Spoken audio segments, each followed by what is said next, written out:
श्रीमान् वेङ्कटनाथार्य कवितार्किककेसरी वेदान्ताचार्यवर्यो मे सन्निधत्तां सदा कृते. अभिषेकपद्धति श्लोकं 210.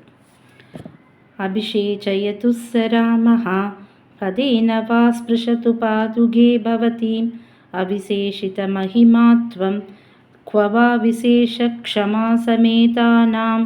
பதபதார்த்தம் ஹே பாதுகே, வாராய் பாதுகையே, சஹ ராமஹா அந்த ராமனானவர், பவதீம் உன்னை, அபிஷேச்சயத்துவா பட்டாபிஷேகம் பண்ணி வைத்தாலும் வைக்கட்டும், பதேன திருவடியாலே, ஸ்பிருஷத்துவா தொட்டாலும் தொடட்டும், துவம் நீ, அவிசேஷித குறைவில்லாமல் இருக்கின்ற, மகிமா பெருமையை உடைத்தாய் இருக்கின்றாய், க்ஷமா பூமியோடு பொறுமையோடு, சமேதானாம் கூடியவர்களுக்கு, க்வ வா எங்கேதான், விசேஷகா தாரதமியமானது, அஸ்தி இருக்கின்றது அப்படின்னு சாய்க்கிறார். இது அபிஷேக பദ്ധதியோட நிறைவு ஸ்லோகம். அது மட்டும் இல்லை, இது ஒரு நிறைவான ஸ்லோகம். அதாவது பாதுகையை பார்த்து சுவாமி சாய்க்கிறார், பாதுகையே, ராமனானவர் உனக்கு பட்டாபிஷேகம் பண்ணி வைக்க சொல்லி உன்னை அந்த அரியாசனத்தில் ஏற்றினாலும் சரி, இல்லை நான் அரியாசனத்தில் இனிமேல் இருக்கேன் அப்படின்னு சொல்லி திருவடியால் உன்னை தொட்டாலும், அதாவது தன்னோட திருவடியில் உன்னை சேர்த்துண்டாலும் சரி, உனக்கு உன் புகழுக்கு, உன் மகிமைக்கு, உன் பெருமைக்கு எந்த ஏத்த இறக்கமுமே கிடையாது. ஏன்னா நீ எப்பொழுதும் க்ஷமாவோடு இருக்கின்றாய் அப்படிங்கிற. இதில் என்ன ஒரு விசேஷம்னா, க்ஷமா அப்படிங்கிற பதத்துக்கு பூமின்னு ஒரு அர்த்தம் உண்டு, பொறுமைன்னு ஒரு அர்த்தம் உண்டு. ஆக அரியணையில் ஏற்றி வச்சாலும் காலுக்கு கீழே உன்னை ஏற்றுண்டாலும் பொறுமையோடு இருக்கேன்னு ஒரு அர்த்தம் வருது. அரியணையில் ஏற்றி வச்சாலும் காலுக்கு கீழே உன்னை ஏற்றுண்டாலும் பூமியோட சம்பந்தம் இருக்குன்னு ஒரு அர்த்தம் வருது. அரியணையில் ஏற்றி வச்சா பூமி ஆள போகிறா, திருவடியில் சேர்த்துண்டானா பூமியில் ஸ்பர்ஷ சம்பந்தம் ஏற்பட போகிறது. ஆக இதை எப்படி எடுத்துட்டாலுமே உனக்கு க்ஷமா உண்டு அப்படிங்கிற. அது பொறுமையாக இருக்கட்டும் அல்லது பூமி சம்பந்தமாக இருக்கட்டும், எதுவாக இருந்தாலும் உனக்கு உண்டு. ஏன்னா பாதுகைக்கு தாரதமியமே கிடையாது. அடுத்த பத்ததி நிர்யாதன பத்ததி, அதில் ராமன் திருவடியை போய் சேரப்போகிறா பாதுகை.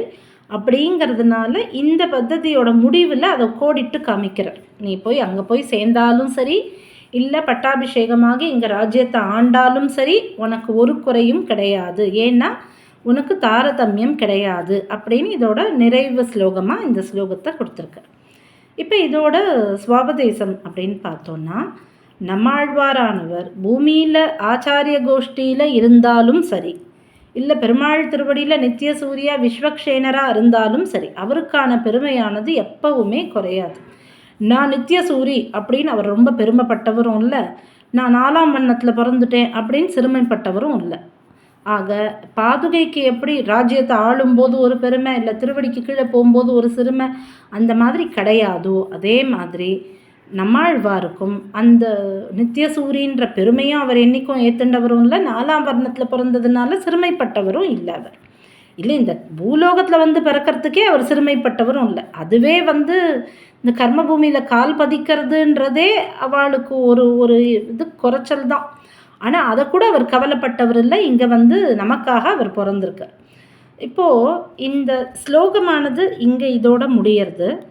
ஆனால் இதோட வியாக்கியானம் எழுதும்போது தேரெழுந்துராண்டவன் ஒரு பேராகிராஃப் கொடுத்துருக்கிறதுல, அதாவது பொறுமை முதலான நல்ல குணங்களோடு கூடியவர்களுக்கு ஒருவர் ஸ்தோத்திரம் பண்ணாலும் தூஷித்தாலும் மனசு கலங்காது. அப்போ எது நல்லது எது கெட்டது அப்படின்றான்னா, பெருமாளுக்கு எது பிடிக்குமோ அது நல்லது, பெருமாளுக்கு எது பிடிக்காதோ அது கெட்டது. ஆக இது தாரதமியமே கிடையாது. எந்த பெருமாளுக்கு பண்ணுற எந்த கைங்கரியத்துலையும் தாரதமியம் கிடையாது. பெருமாளுக்கு பிடிக்கிறது எது பண்ணாலும் அது சந்தோஷம்தான், அது நல்லது தான். பெருமாளுக்கு பிடிக்காமல் பண்ணுற எந்த விஷயமுமே அது கெட்டது தான். அது எவ்வளோ வேணால் வசதியாக இருக்கலாம், ஆனால் அது கெட்டது தான் பெருமாளுக்கு பிடிக்காமல் பண்ணால்.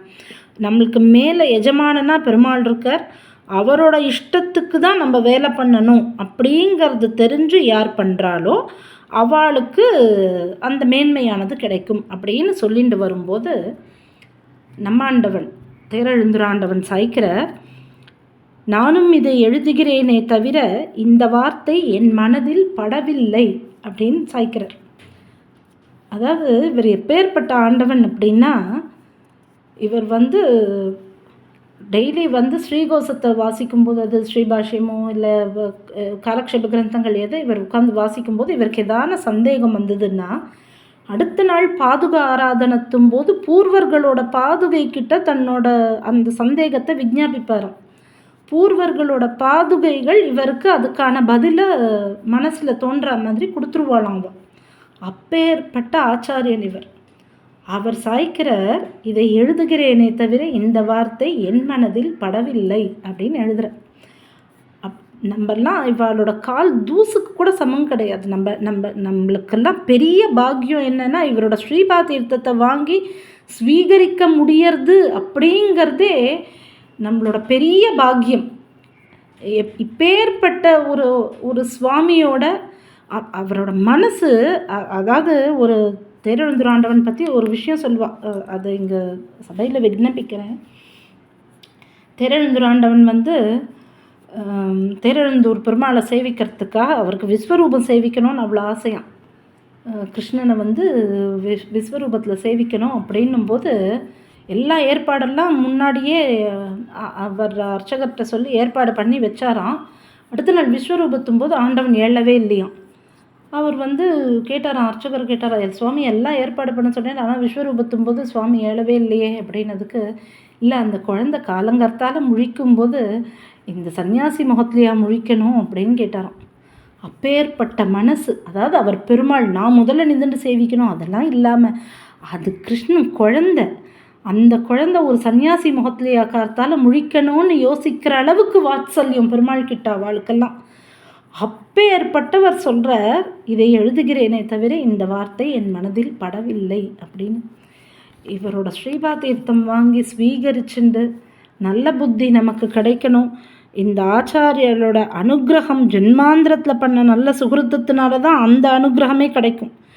பெருமாளோட கடாட்சம் இதெல்லாம் நமக்கு கிடைக்கணும் அப்படிங்கிறது இந்த வியாக்கியானங்கள் அவரோட ஈரச்சொற்களாக இந்த வியாக்கியானங்கள் வாசிக்கிறோன்றதே நமக்கெல்லாம் எவ்வளோ பெரிய பாக்கியம் அப்படின்றதே பெரிய விஷயம் நமக்கெல்லாம். அப்படின்றத உணர்ந்து நம்ம சுவாமியோட இந்த நம்மாண்டவனோட தீர்த்தம் வாங்கிக்கும் போது இதெல்லாம் நம்ம ஞாபகப்படுத்திட்டு வாங்கிட்டோன்னா அது நிஜமாகவே விசேஷமாக இருக்கும் கண்டிப்பாக.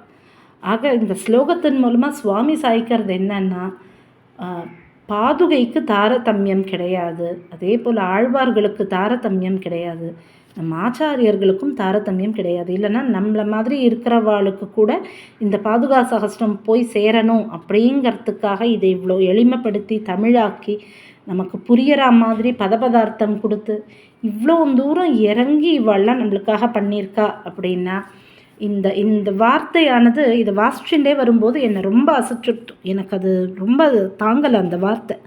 நானும் இதை எழுதுகிறேனே தவிர இந்த வார்த்தை என் மனதில் படவில்லைன்னு நம்மாண்டவன் சாய்க்கிறாருங்கிறது அடியேனால் தாங்கிக்கவே முடியல வாஸ்தவத்தில்.